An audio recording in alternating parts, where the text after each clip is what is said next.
From the Emmy-winning series Biography comes the uncut story of three women who broke into a man's world and made the bikini a crime-fighting tool. Charlie's Angels. They were glamorous detectives who used their sex appeal to bag the bad guys and win legions of fans. Every time the ratings dipped a little, Aaron would write a scene where I was in a bikini. The show became a cultural phenomenon and a cult classic. Critics panned it, but the audience made the Angels into superstars. And all of a sudden you're splashed all over rag sheets and your life isn't your own and things are said that aren't true. Charlie's Angels, Girls with Guns. Next. The year was 1975. Jerry Ford was in the White House. The women's movement was taking to the streets. Disco was hot, and so were fashions. In Hollywood, two producers developed a novel idea for a series, and to everyone's surprise, including their own, it would soon take the nation by storm. The TV landscape of the early 70s was filled with hard-edged cop shows like Streets of San Francisco and Hawaii Five-0. It was a man's world, not a female lead in sight. Television was going through a period of kind of ash can drama. Everything was very serious, very gritty, very real. Len Goldberg and Aaron Spelling, partners in Spelling Goldberg Productions, thought it was high time for television to lighten up a bit. We would say, you don't see heads turning to look at real women. They turn to look at pretty women. And we always tried to be a little ahead of the curve. And what's missing is, how about just a show about really glamorous girls? So Len and Aaron came up with a series idea. They called it The Alley Cats. And over breakfast at the Beverly Hills Hotel, they pitched it to top ABC executives Barry Diller and Michael Eisner. They presented the idea of, let's do a detective show with three diverse, attractive women in the leading roles. They'd have an imaginary boss. And it'll be sexy, humorous, and hopefully we'll try to make it believable. And there was this long pause, and Barry said, it's the worst idea I've ever heard. And we forgot about it. But the Alley Cats sprang back to life a few months later when they hired a team of writers to create a script. And this time, ABC liked it enough to greenlight a pilot. Now they had to cast their three detectives. I think Aaron Spelling's gift is to put together casts really well. He casts new, fresh, young faces. He's got a real eye for people that audiences like. The first choice was Kate Jackson, fresh off her success on another Spelling Goldberg series, The Rookies. On that show, Kate had a supporting role as the wife of one of the three rookie cops. But she got the most fan mail. Kate prided herself on her acting experience and her dramatic skills. Well, Kate used to say, I'm the smart one. And then she would sometimes say, also the one that can act. She represented the more intelligent, thoughtful one. Could it be a takeover strategy? It's possible. Is there any way we could find out who the buyer is? The network insisted on a new name for the show, so the Alley Cats became Angels, and Kate was Angel number 1. Sabrina Duncan. The next halo to fill was the angel named Jill Monroe. If Sabrina was smart, Jill would be gorgeous and an athlete. Jill Monroe was the California girl. She was, the quintessential California girl. Malibu, blonde hair, beach.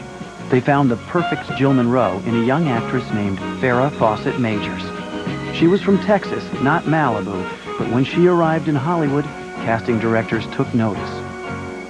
She just looked, she was fantastic. When Farrah would turn and look at you and smile, that was it. The original plan called for a blonde, a brunette, and a redhead, but they dropped that color scheme when they found Jacqueline Smith. My career started in New York as a dancer, and a television agent by the name of Harry Abrams saw me dancing and came up and said, would you like to do commercials? There are lots of shampoos to choose from, but the fact is, almost any shampoo you can buy is mostly detergent. It sort of introduced me to film, and in 60 seconds you have to tell a whole story and make something come alive. So it sort of opened up the film world to me. That's why I choose Gold Formula Breck.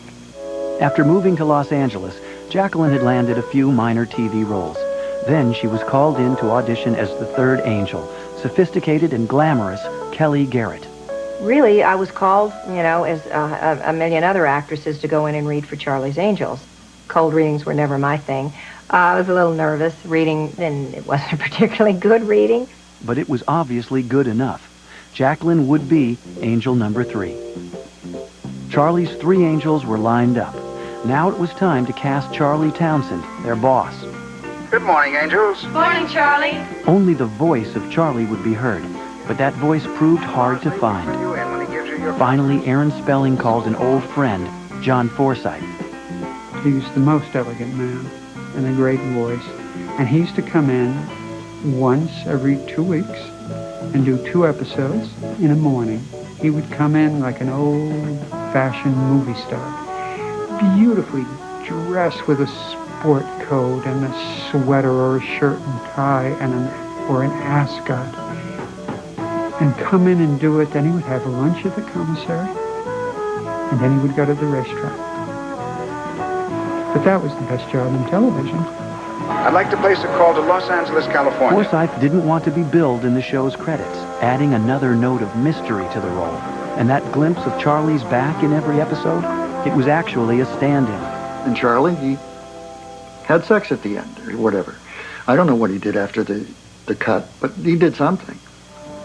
I can still pick up a piece of luggage on my own. Besides their mysterious boss, the Angels needed someone to act as a go-between with Charlie.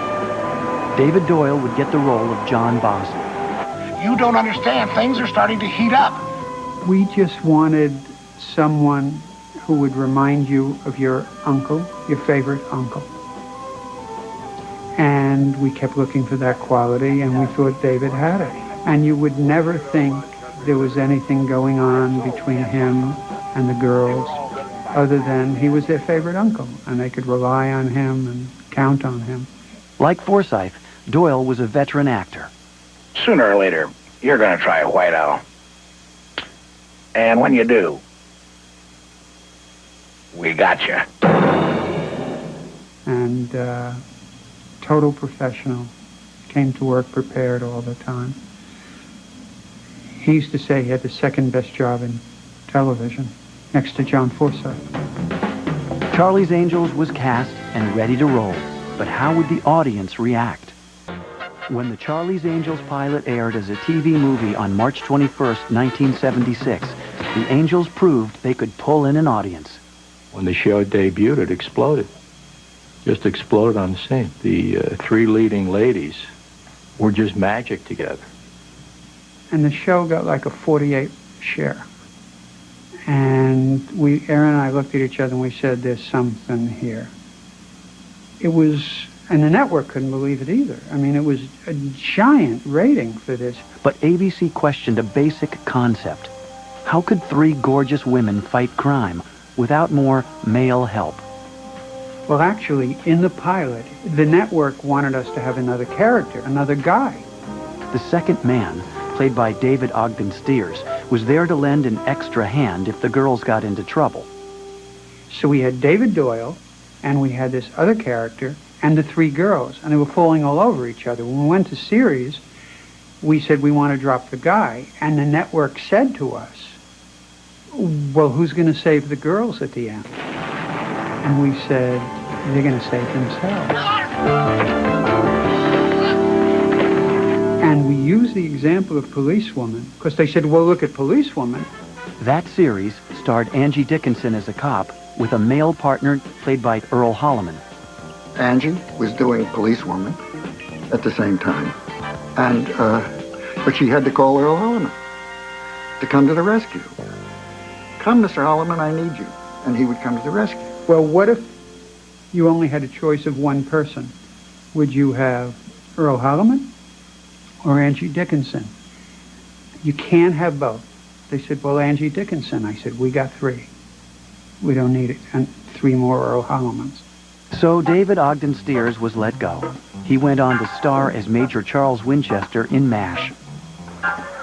The network had another concern with the scripts. There seemed to be more emphasis on cheesecake than smart detective work. Hi. The network said to us when we started delivering our scripts, this isn't good enough. They have to be like Columbo. They have to be more mysteries, more, they used to say, peeling the onion. I mean, if I lived in a building with a manager built like you, I'd really want to get to know him. Hold that pose! They put forth what we thought the audience wanted to see, which were the angels. Their clothes, their cars, the fun they had, and the action. But producing an action show on a tight budget was a real challenge. The schedule was 7 days. I mean, not 7.5 days, not 7.25 days, not 7 days and an hour. It was 7 days. If you didn't come in 7 days, you didn't work there anymore. One place they didn't skimp was wardrobe. The angels would wear the latest fashions. In every scene, they managed to look stylish and sexy. And with a wardrobe budget of $25,000 a week, designer Nolan Miller had a lot to work with. There were no other shows that really concentrated on the look of the star, not episodical television, and certainly they did not spend that kind of money. Nolan Miller's beautiful gowns and classic outfits helped create the show's unique look. I love Nolan, and I think Nolan is the epitome of glamour. I think his fashions are reminiscent of maybe the 40s and Hollywood, and you don't get more glamorous than that. Aaron usually was very complimentary to me about whatever they were wearing. And one day he was in the projection room looking at the dailies, and he said, "What the hell is Jacqueline Smith doing wearing a fur coat?" And I said, "Well, why?" He said, "She's supposed to be a policewoman, Nolan." And I said, "But it's not an expensive fur coat." He said, "I don't care. She doesn't look like a policewoman." But one angel didn't buy into the show's fashion sense. It's very difficult to do a show when someone just isn't into clothes. They don't care about the clothes, as Kate Jackson was. All she ever wanted to wear was a black turtleneck sweater and some jeans. She just didn't care about clothes. Kate, and I say this with love, never wanted to do costume fittings. If she could have stood behind the bar and worn a turtleneck and the same pants, she would have been happy. Whereas Farrah and I, we loved fashion and we loved the clothes. We'd go and look for what we wanted to wear. They would go shopping on Rodeo Drive on Saturday, and Monday morning I would hear Jacqueline, "I have a list of things that I just love." Farrah wanted to be sexier and more avant-garde. When the Paris runway started showing chiffon blouses, things with no bra under them, everything, Farrah was the first person that wanted to get rid of the bra. We were in a time frame where bralessness was next to godliness, if you were a lady. They were not wearing bras. There was not anything directed to make them as sexy as you can. I mean, how can they not look sexy? I mean, they loved showing flesh. While the angels were losing their bras, the ABC censors were losing their cool. The censors were always checking the wardrobe, and I don't know what happened that they started relaxing that kind of thing, because the first time that the girls started going without their bras, the public nicknamed the show with the jiggles. Well, all I know is it's really tough on my legs. Those two. Charlie Angels was pegged as Jiggle TV only due to the fact that the women weren't usually any bras. And of course, when you're running after bad guys, you jiggle. That's what happens. The thrust of the press was this was a sexy, overly sexy, trying to think of the word now, whether it was giggly or wiggly or... Do you mean jiggle? Yeah, well, actually, NBC, somebody at NBC coined that phrase, and the critics picked it up. It's actually the first time we began to realize that all that press coverage was going to enhance the tune into the show. Jiggle TV or not, Charlie's Angels was now a certified hit, and the three actresses were stars. But one angel would become a cultural icon. At the time, she had a very famous swimsuit poster. To this date, it's the largest selling poster of all time. It sold over 8 million copies. That poster is what catapulted Farrah to the superstar status. That poster, God almighty, you couldn't go anywhere without seeing that poster for sale in some window or another. You know, people say sex is written in her hair, and, you know, there's also controversy about her nipples, and there's all that, you know. But you look at it, it's all American. It's like apple pie. That's Farrah Fawcett, you know. And she just, at that moment, captured what we were at the time in the 70s and became the icon. Very much like Marilyn Monroe. She owned it. She owned the screen. She owned everybody watching it. She just had that magic about her. You know, people always say, what makes a star? I don't know what makes a star, but you know it when you see it. Like many stars, Farrah had her own line of products, including, what else? Farrah Fawcett shampoo. I just took a shower with Farrah Fawcett. Shampoo, Joe. He just took a shower with Farrah Fawcett shampoo. And his hair smells clean and fresh, and it has great body. Great body.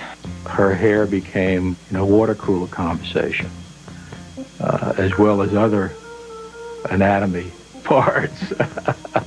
And that hair, she had it before she got to Charlie's Angels. Once the show started, after about 3 or 4 episodes, she went to the producer and said, I think I want to change it.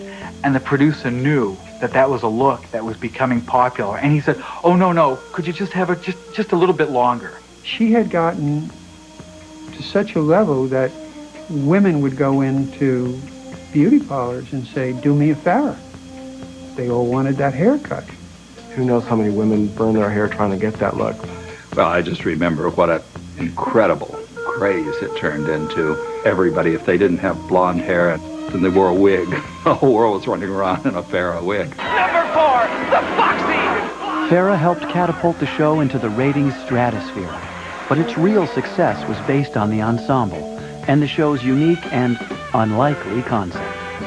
It sounded absurd on the face of it, and in execution it was kind of absurd, but it was so campy and fun and had such energy that I think it really captured everybody's imagination. It was a show that was a kind of phenomenon in the making. It was there to explode. There's 3 Angels. When that logo went on, when the beginning of that show went on, with the music and the whole business, they had you. If you were just a guy who wanted to look at broads, or a woman who came out of the kitchen, or 5 kids who were sitting on the floor and they didn't want to do any more homework, and they wanted to look at naked ladies or near naked ladies. How can you get anything better? In just 1 season, Charlie's Angels had become a TV phenomenon, but soon that success would be threatened. And there on the news it said, Farrah Fawcett is leaving Charlie's Angels. And I sat up in bed and said, what? Did you know that in the 5 years of the show, none of the Angels ever had an affair? Producer Aaron Spelling says Charlie's Angels was absolutely Puritan. Charlie's Angels was a smash, and the Angels were superstars. But fame always comes at a price. Being famous took some getting used to. The attention was unbelievable. The girls would go out shopping on the weekend, which they did often and well, and they were mobbed. It's like what rock stars go through, I guess. You know, you go through the back doors, you go through kitchens, your life isn't your own anymore, and all of a sudden you're splashed all over rag sheets. But there were perks, like visits from the Hollywood elite. Even Britain's Prince Charles paid a visit to the set. He didn't just want to meet us. He was very inquisitive about the lighting and the sets, and, you know, he really wanted to learn. We signed a picture for his dad, all of us together. He posed for the photographers and said, now you know why they called him Charlie's Angels. Another aristocratic fan got a little carried away. One day, Aaron's assistant, Brett Garwood, called me and said, a man from the Middle East would like to buy Charlie's Angels. He mentioned who he was, some sultan or something. And I said, okay. I gave him the name of our distributor for international. And he said, no, we want to buy Charlie's Angels. And we had this who's on first conversation. Yes, we'll call this man. And no. What he wanted to do, they wanted to buy the girls. I said, well, then I better give you other names, you know. But that's how crazy it got. Charlie's Angels may have been a huge hit, but it was criticized for its bad acting, mediocre writing, and over-the-top style. I think Charlie's Angels, in a sense, brought out the worst in TV critics. It made them appear to be snobs and above the material that they were writing about. It was almost as if they didn't get the joke, and so they dismissed it as junk, as fluff. God. You know, the joke about the criticism, the critics, their favorite line was the biggest item on the budget is hairspray. So what? It really didn't have any relevance. It was Charlie's Angels. If you suspended your disbelief, you could enjoy Charlie's Angels on a relatively meaningful level. As Aaron said, always keep the blonde in the middle. Not surprisingly, many women took issue with the show's emphasis on the Angels' feminine charms. You mind if I look you over? Oh, no. One owner, low mileage, clean. It was sold as is, little lady. You got a shape that'll sell tickets. What hurt the most was feminists criticized it. I don't understand. I mean, we're doing the wrong thing by having the only 3 women leading in an action-adventure series. I'm sorry, I don't understand what you're talking about. I thought we were paving the way for women to, you know, have a voice in television and to be playing something other than, you know, a nurse or a wife. As far as the producers were concerned, the critics were missing the point.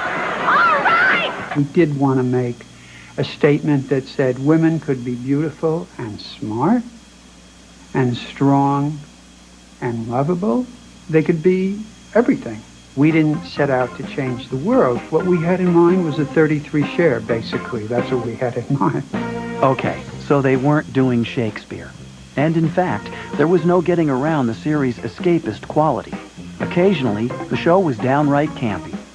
When Aaron and I were selling the show to Freddie Silverman, who was head of programming, what would some of the upcoming episodes be? And we said, well, there's going to be one where they have to go into this women's prison to find out something that's going bad there. Can you imagine the writer going, oh, okay, let's put the Angels in prison, okay, and, then we'll make them prostitutes. Okay, and make them work in the potato field. Oh, yeah, that sounds really good. And someone said, okay, let's do it. You know, you're like, what?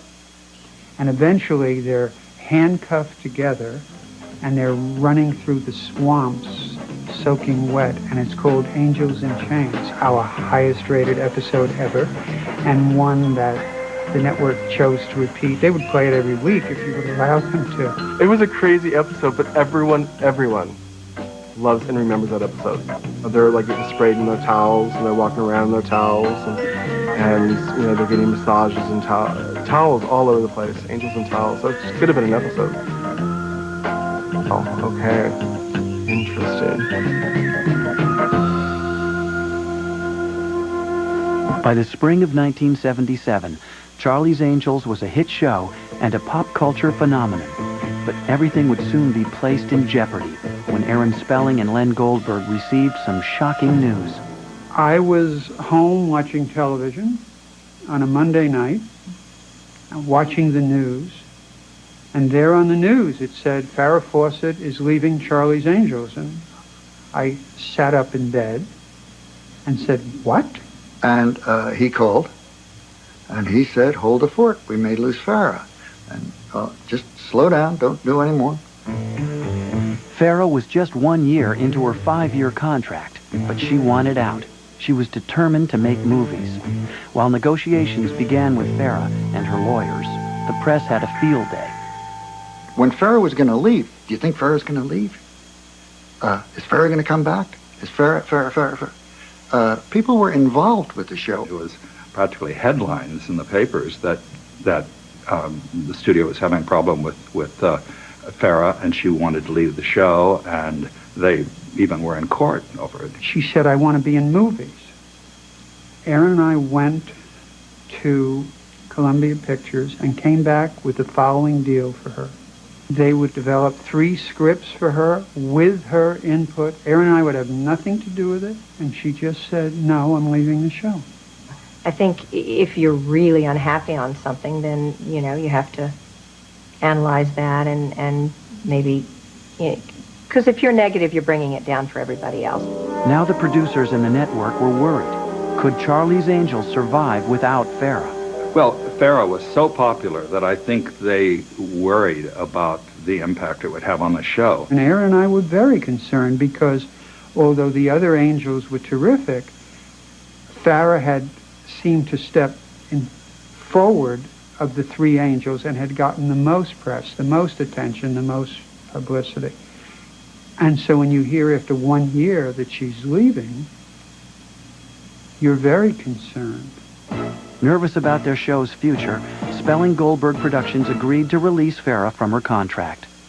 People to this day think that Farrah stayed for 3 years and Kate and Jackie stayed for 5 years. That's their memory of it. When I would tell the press, when they would talk, you know, for the movie, they would talk about the series, Farrah was only there for 1 year. They would say to me, no, you're wrong.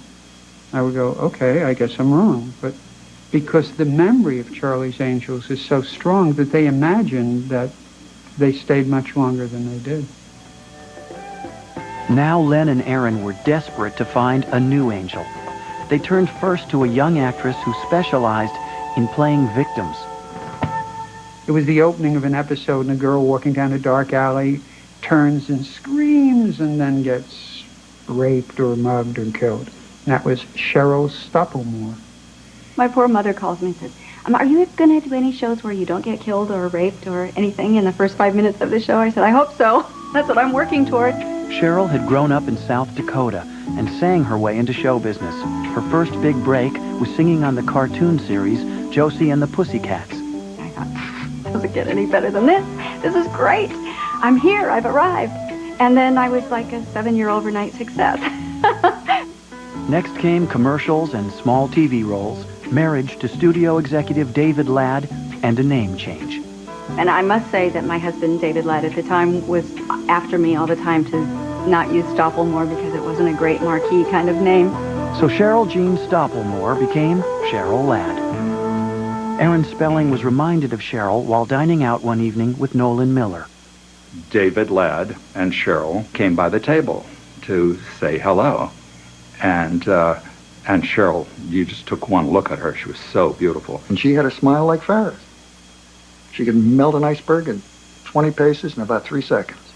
And Aaron said, are you coming to the studio tomorrow? We are picking a new angel. And I said no, thank you, because I didn't think that was the kind of show I wanted to do. And I certainly was, like everyone else, just sort of blown away by the phenomena of Farrah and all of that. Cheryl Ladd walked away from the part. After thinking about it briefly, I just really didn't think that's what I wanted to do. What would it take to get Cheryl to change her mind?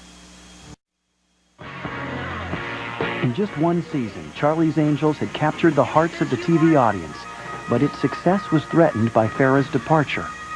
And Cheryl Ladd, who could be the perfect replacement, wasn't interested.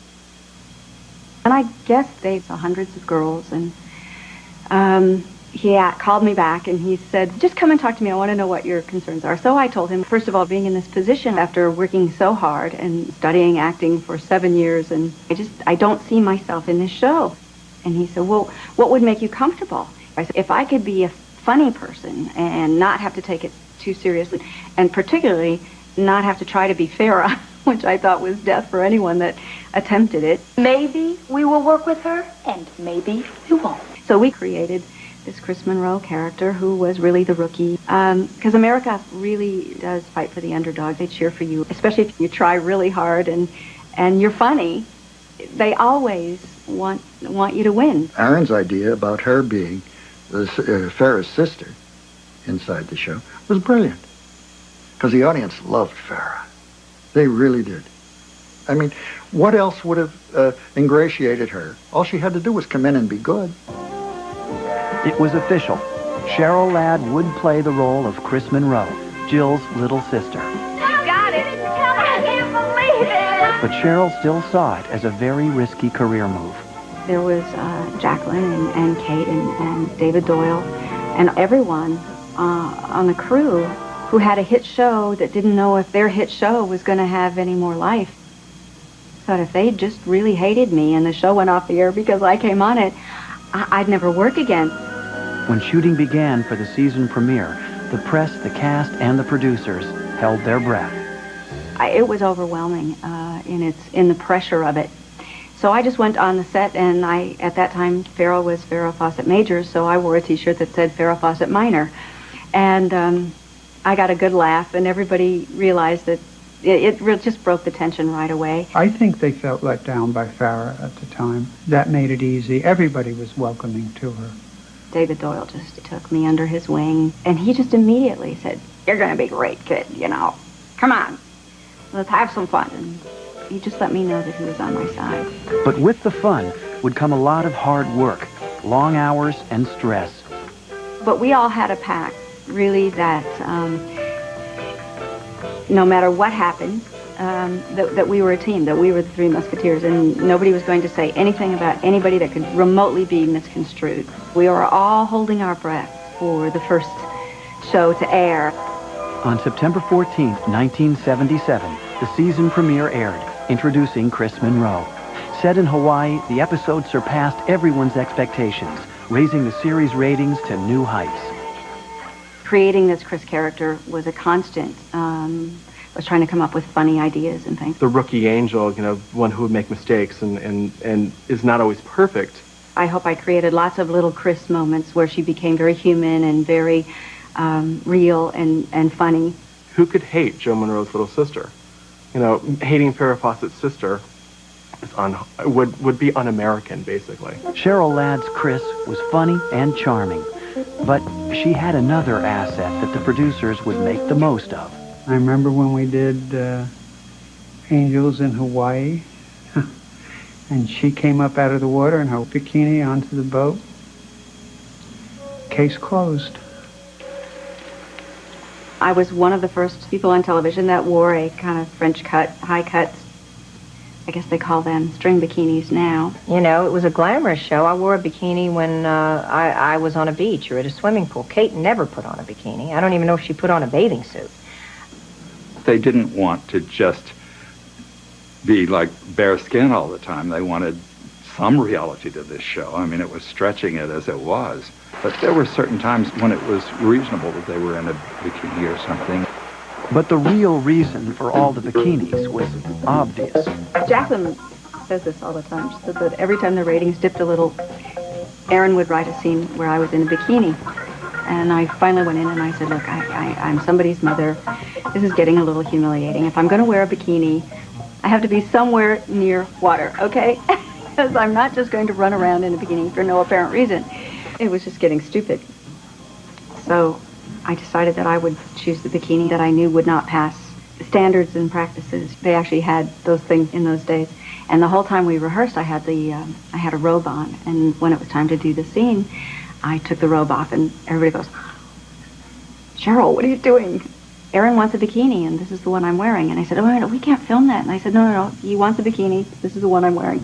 I made my point, and the next day I got a little note, and he said, tell the little rebel I got the message, and we will never do this again, will we? Over the next 2 seasons, Charlie's Angels remained one of the most popular shows on television, a mainstay of the ABC schedule, climbing to number 4 in the Nielsen ratings. As for Cheryl, she was riding the wave of celebrity that came with the role, even relaunching her singing career with a top 40 hit single. But by the spring of 1979, another angel was ready to take flight. Kate, I think, finally just said, I've done it, and now I want to move on with my career. Kate may have reached her limit when the demands of shooting Charlie's Angels forced her to turn down the lead in Kramer vs. Kramer. That part went to Meryl Streep, who won an Oscar. But at least she gave us warning, and we talked it through, and so that was fine. Hot, young, up-and-coming actresses lined up to try out as the new angel. Connie Selica, Barbara Bach, Shari Belafonte, and Michelle Pfeiffer. Among the candidates, a young model and actress named Shelley Hack. Shelley was already familiar from magazine covers and the Charlie perfume ads. The look and style of this Charlie girl, not her acting ability, would be the deciding factors. Shelley came to the studio, and everyone in wardrobe fell in love with her. And I begged Aaron, please hire her. She's so chic and she's so great, and no matter what she wears, we put her in a white shirt and something, and she pushed the sleeves up and turned up the collar, and she just looked fantastic. And we pleaded and begged, and Aaron finally decided, okay. So Shelley was in, and Charlie's Angels would go on. But how would the rest of the trio and the audience take to this new angel? By the fall of 1979, another new angel was trying to find her place in the cast. Shelley Hack's character, Tiffany Wells, came in with her own distinctive style. I remember when we chose Shelley Hack, we thought she gave us an Eastern Connecticut kind of breeding. Could be a little different. And she tried hard and she was good. The show's producers also decided that the Angels' wardrobe should be updated to reflect the latest fashions. The glam look was in. High-heeled shoes, satin tops, lots of rouge, and very tight spandex pants. But even with a glamorous look and numerous wardrobe changes, the new Angel was in for a rough flight. The critics complained that she couldn't act. I think they got a little overly confident that it would turn out all right.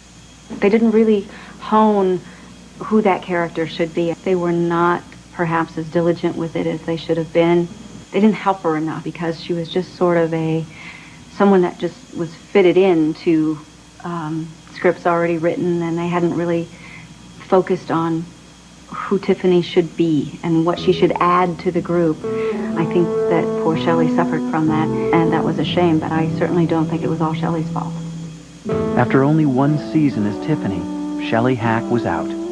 It just didn't seem to be clicking. It's that magic didn't happen. Maybe we were wrong. Maybe we pulled the trigger too fast. Maybe it wasn't Shelley Hack, but we just thought we had to move on. It was yet another shock for the show's fans and for the Angels themselves. Well, we were really upset about it, Jacqueline and I both, about her going. And we let that be voiced, that we were losing viewers and that they needed to do something else. It was just a terrible time, and certainly not a good time for Shelley. To save their crime-fighting trio, the producers turned to an actress named Tanya Roberts. She was a former dance instructor and model who had been in a string of TV pilots, usually wearing a bikini. Tanya was just a wild card, and on every level. And she was absolutely the most gorgeous thing you had ever seen in a bathing suit. So she got to do a lot of the bikini stuff. I got to wear many fewer bikinis than when Tanya came, which was nice for me. She'd be a different kind of angel. Her character, Julie Rogers, was street smart, brassy, and of course, drop-dead gorgeous. Very sexy. Very sexy. Did I say very sexy? She was a hoot. I mean, she really was a hoot. She was, again, trying to find someone who could work as an angel, who you'd believe is an angel, but who was totally different than by now our Legion of Angels. And so she had this kind of free-spirited, one could say, quality to her. But in spite of her spirited and sexy performance, Tanya's career as an angel was short-lived. The Angels' 5th season would be their last. Everybody knew that the show was getting a little stale. And I think I had wrung about every good idea I could come up with for Chris Monroe out of myself at that point. It seemed like we were rehashing a lot of the old tricks, and I don't know. It was, you know when it's time. So actually, Jacqueline and I were ready for it to be over. We just thought it had run its course. We thought 5 years was enough. That was what we had contracted the original people for. I signed a contract for 5 years, and I was going to fulfill it. I, in all honesty, was ready to move on. After the 5 years, you want to do different things. Although it's always said, because you're a family for 5 years, and you really, bond with people you work with for that length of time and those hours, and that was hard. On June 24th, 1981, The final episode of Charlie's Angels aired on ABC, but the series would find a new life in syndication and in the hearts of a new generation of fans. Imagine, it went on the air in 1976, and they're still clamoring for it, which is great. It's a testimony to something. And fans still have their favorite angels. Cheryl Ladd, who played Chris Monroe. 1977 to 1981. I've never strayed from her. I never will. You have staunch Kelly Garrett fans. You have staunch Jill Monroe fans, and you just do. And everybody related to one of us a little more than the other. No. I mean, because it's like children. If you have, who's your favorite child? You know, we love them all for different reasons. I mean, they remember the clothes and they remember the goofy scripts and, oh, and you did this and you wrestled an alligator and all these silly things. But they didn't tune in because that's all that they cared about it. I think they related to each of us. 20 years after Charlie's Angels went off the air, a new trio of angels took on the big screen. Cameron Diaz, Lucy Liu, and Drew Barrymore, who also co-produced the movie along with Len Goldberg.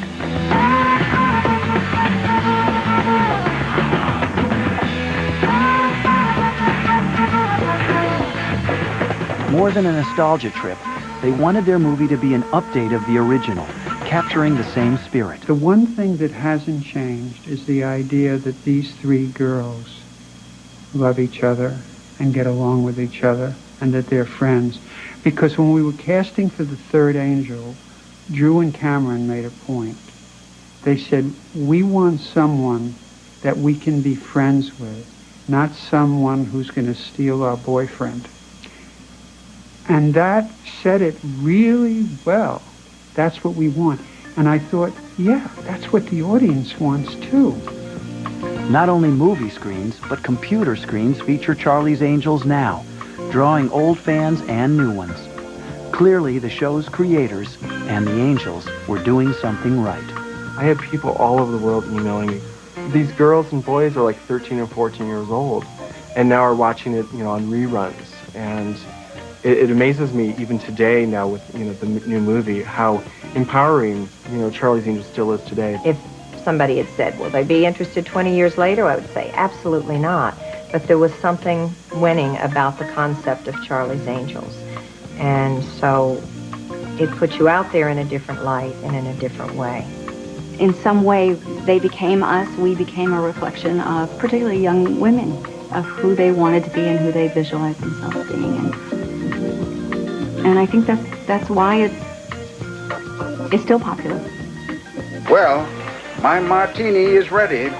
Aloha, angels. Aloha. Aloha.